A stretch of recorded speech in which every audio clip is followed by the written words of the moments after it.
An intellectual will say something easy and make it hard, but an artist will say something hard and make it simple. Look at you. Do you have an Instagram account? You're awful cute. Do you wonder what I'm doing?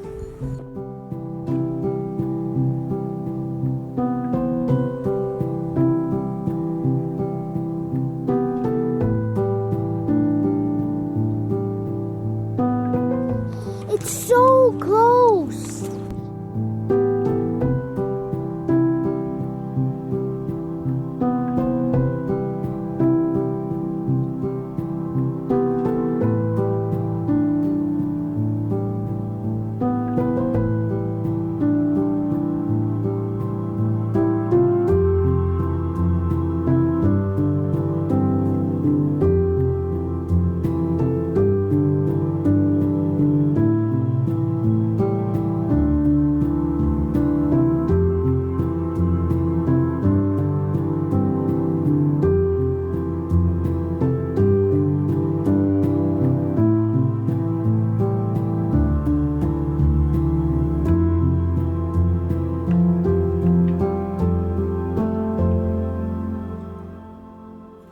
Grandma, can you help me open the set?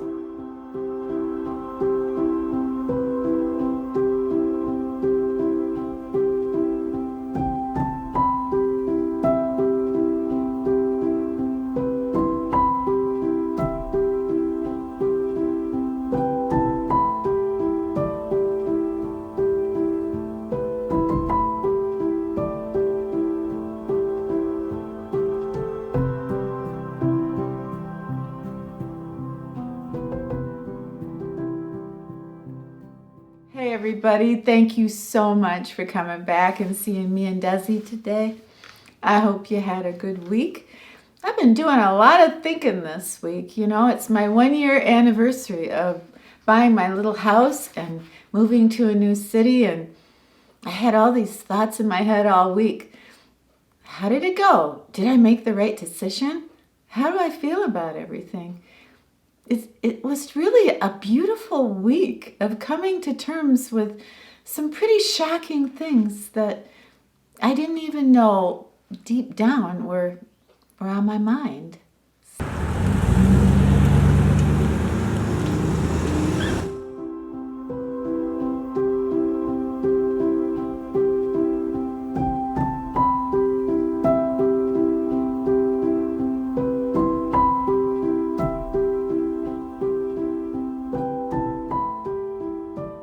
I think when you're moving, there's 1,000 different things that go through your mind. But anytime you're making a decision, a huge decision, I think the one thing that always gets me through is that I have a very sound plan B. I like my plan A.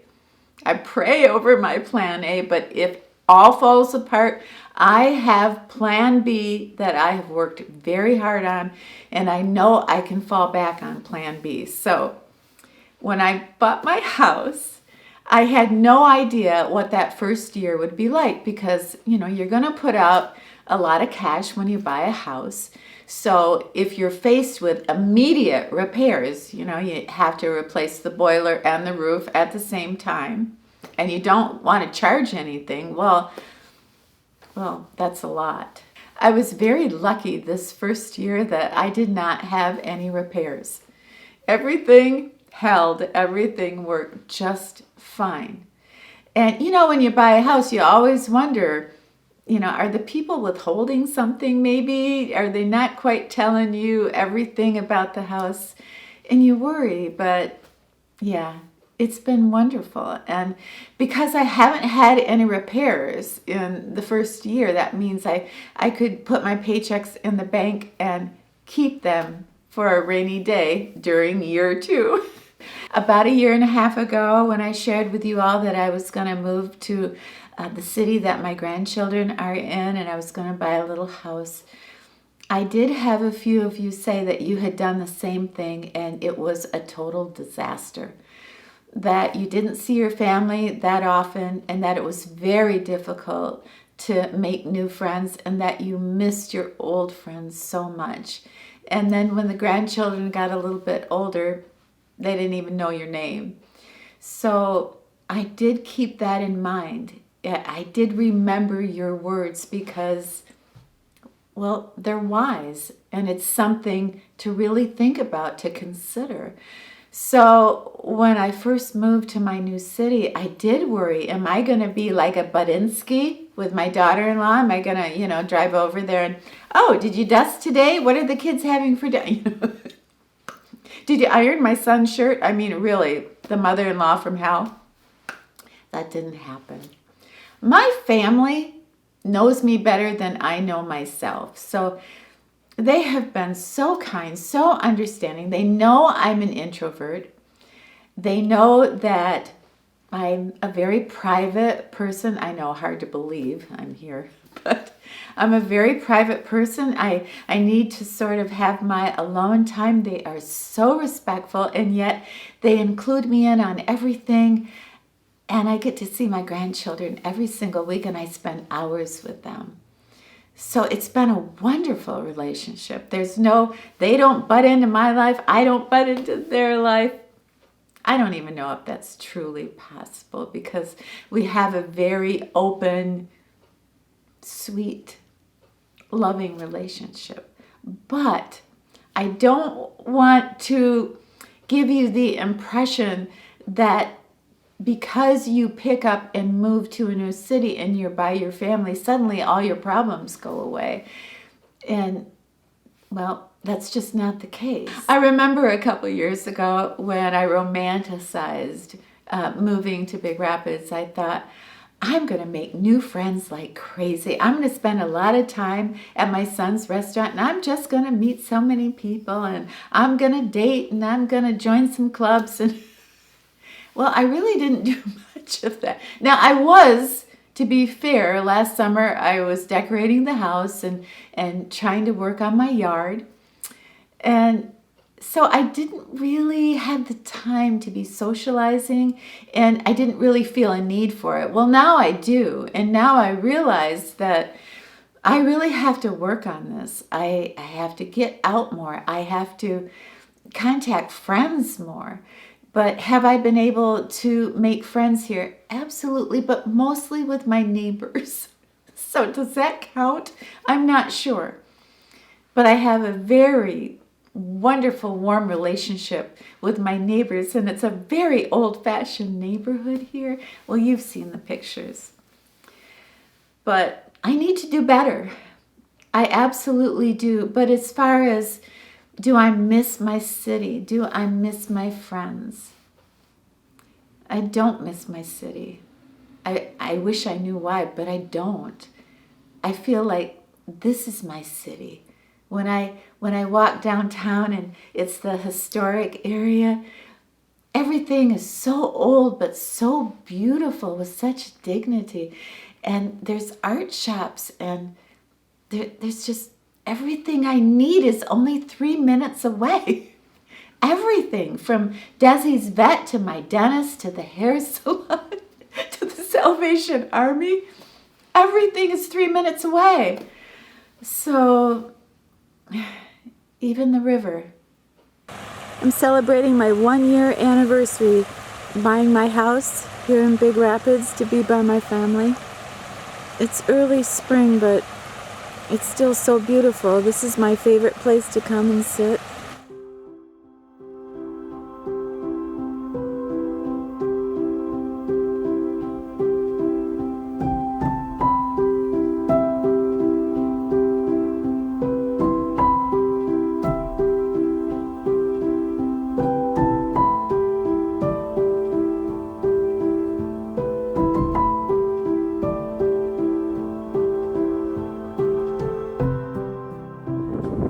What are you doing today? You just hanging out? It's a nice day. Happy April. Where do you think you're going? I think one of the most shocking things that I found when I started over in a new city is how much I felt like I had achieved this goal that I'd been working on for 15 years, and here I was, my dream came true. And now what? I need a new dream. And what I realized is, wait a minute, I feel like I'm home. This now is home. I don't ever have to move again. And then I realized I'm alone. And I really felt it. I felt like, well, it's Desi and me. I am alone. Even though my family was around the corner, it was shocking to me that I did feel it's just me. We're grateful to grow older. And we all feel grateful every single day that we're living this beautiful life.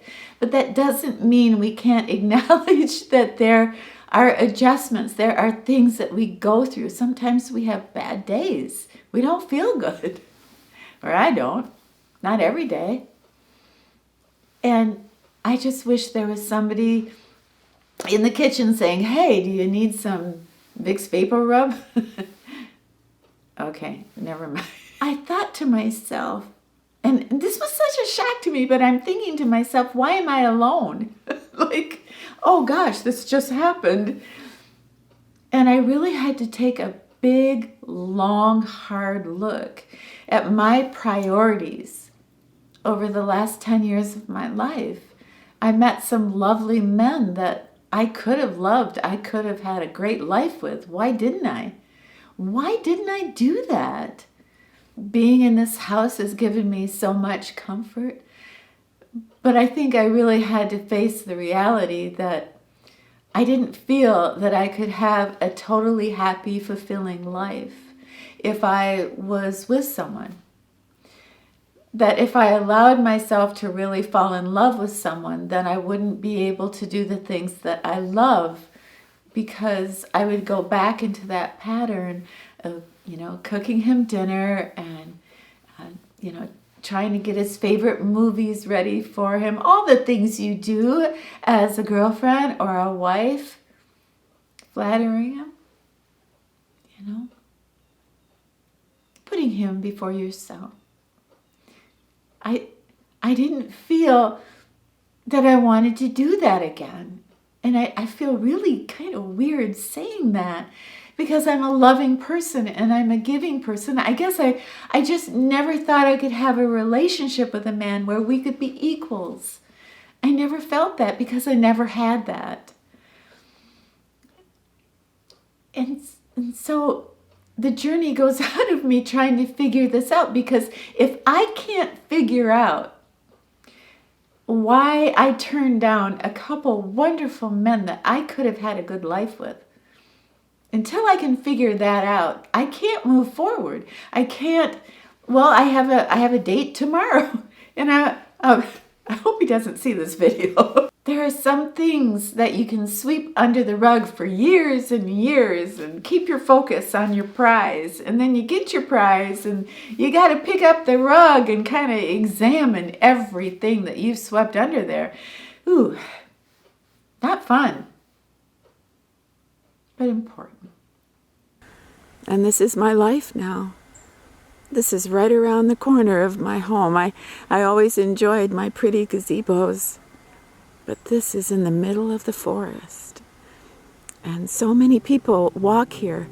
As soon as the sun comes up, people are walking here.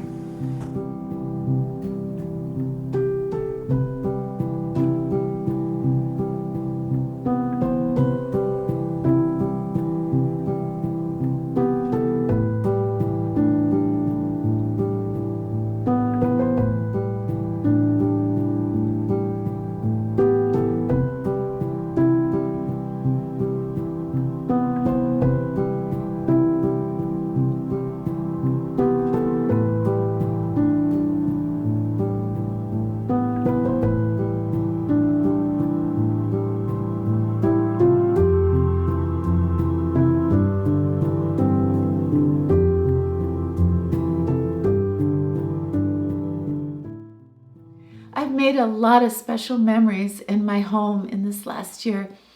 And I was thinking about, maybe what's the one memory that lives in my heart?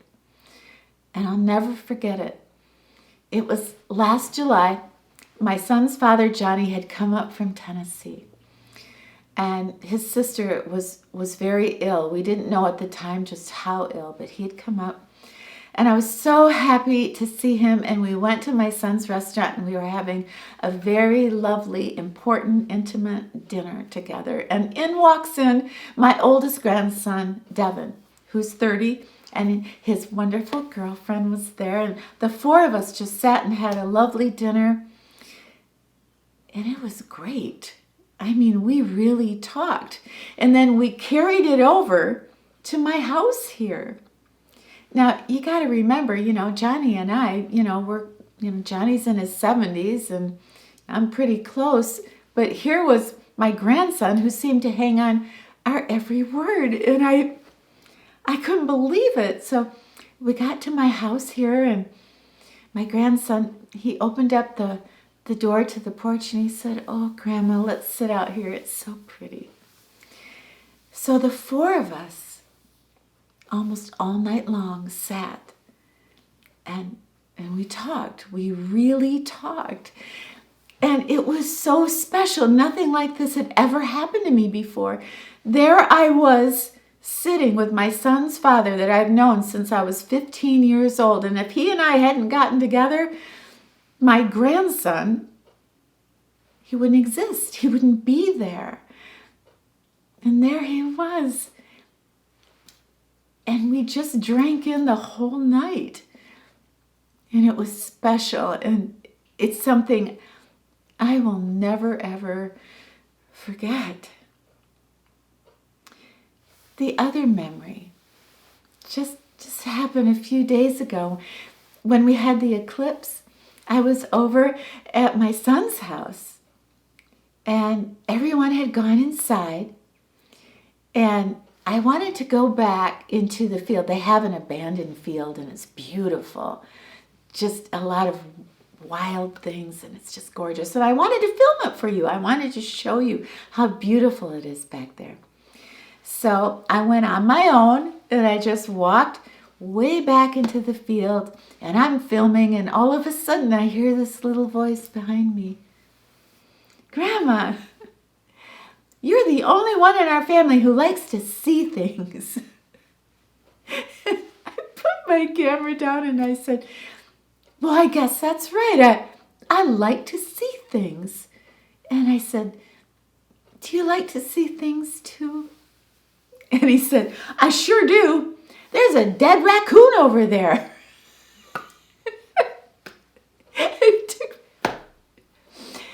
That's my life. And it's glorious. It's wonderful. And for those very few who want to tell me, "Your life doesn't seem like much. You live in a one-horse town and nothing's going on." What kind of life do you have there? I have the most wonderful life. And I pray every day that somehow this world can just come together and that we all can have a slice of happiness that we all so richly deserve.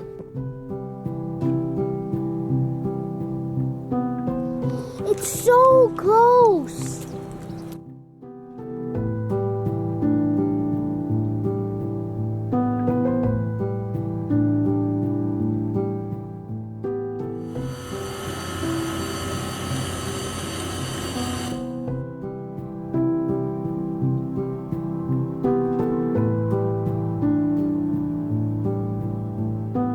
My grandfather always told me to be brave. But as I grew up, I realized when you're a woman, nobody has to tell you to be brave. You have to be brave just to survive.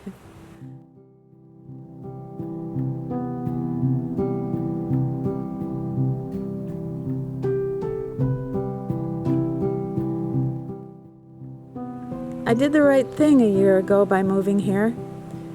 I worried so much that I was making a mistake, that maybe it wasn't the right time to move by my family. Maybe I'd miss my city. Oh, I thought of 1,000 different reasons why I shouldn't move.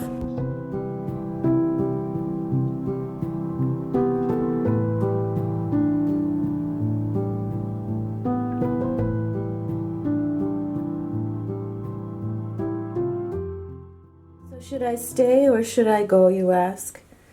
I say follow your heart and realize that a new adventure, no matter what, keeps us young.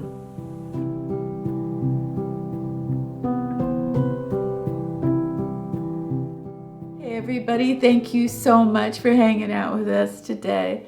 I hope you enjoyed the video, and if you get time, could you let me know maybe some advice you have for someone that's getting ready to move?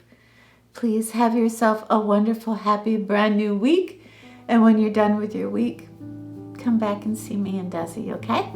All right, it's a deal. We'll be here. An intellectual makes something simple hard, but an artist takes something hard and makes it mighty simple.